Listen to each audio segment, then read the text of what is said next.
এমন একটা সময় ছিল যখন এই মানুষগুলোর সাথে আপনার প্রতিদিন দেখা হতো, প্রতিদিন কথা হতো, প্রতিদিন তারা আপনার আশেপাশে থাকতো।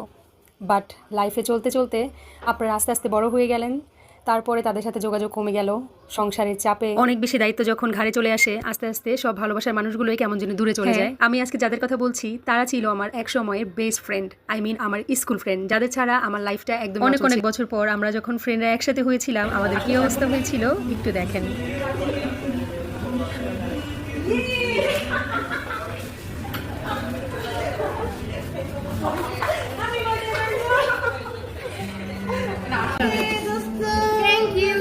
এই যে আমাদের বার্থডে গার্ল,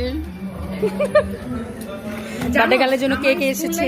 ওইভাবে আমার হাজবেন্ড শুধু বার্থডে সেলিব্রেট করে, এমনি কেউ আমার কোনো ক্যাম্পাসে করছি, ক্যাম্পাসে করতো। আবার পরে ভিডিও দেখলে ক্যাম্পাসের বলবেন thank you so much. Gift আছে ওরে শারমিন করতেছ নে আমার গিফট, আমার বার্থডে না তারপর আমার গিফট, থ্যাংক ইউ বার্থডে গার্লের গিফট। এই যে নিয়ে আসছি এত এত। এই যে কি জানি বলে, তোর হাতেও একটা থাকলে ভালো হতো। তার কি এটা ছিল?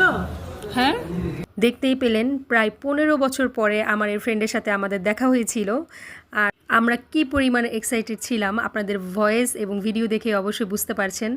আমার এক ফ্রেন্ডের বার্থডে উপলক্ষে আজকে আমরা একসাথে হয়েছিলাম। আমরা উত্তরা টেক আউটে বসেছিলাম আর আরেকজনের জন্য অপেক্ষা করছিলাম। সে আসার পরে আমাদের খুশি আর কে দেখে, আমরা সবাই একসাথে অনেক অনেক আড্ডা দিলাম, তারপরে অনেক অনেক খাওয়া দাওয়া করলাম, ছবি তুললাম, ভিডিও করলাম, তারপরে লাস্টে কেক কাটলাম। আসলে দিনটা অনেক বেশি ভালো কেটেছে। হঠাৎ করে আমাদের এই প্ল্যান যে আমরা ফ্রেন্ডরা একসাথে হব আর বার্থডে সেলিব্রেশন করব। আসলে এইরকম সময় আরও আগে আমরা অনেক অনেক বেশি পার করতাম, বাট এখন লাইফটা এরকম হয়ে গেছে যে ফ্রেন্ডরা একসাথে হবো না সেটাও কেমন যেন অবাক লাগে, এত বেশি ব্যস্ততা বেড়ে গেছে। এই তো এখানে আমরা কেক কাট করছিলাম আমার ফ্রেন্ডের, ও আমাদের সবাইকে খাইয়ে দিচ্ছিল আর এখানে অনেক মজা করছিলাম। আর সময়টা যে কত দ্রুত চলে গেছে বুঝতেই পারছিলাম না।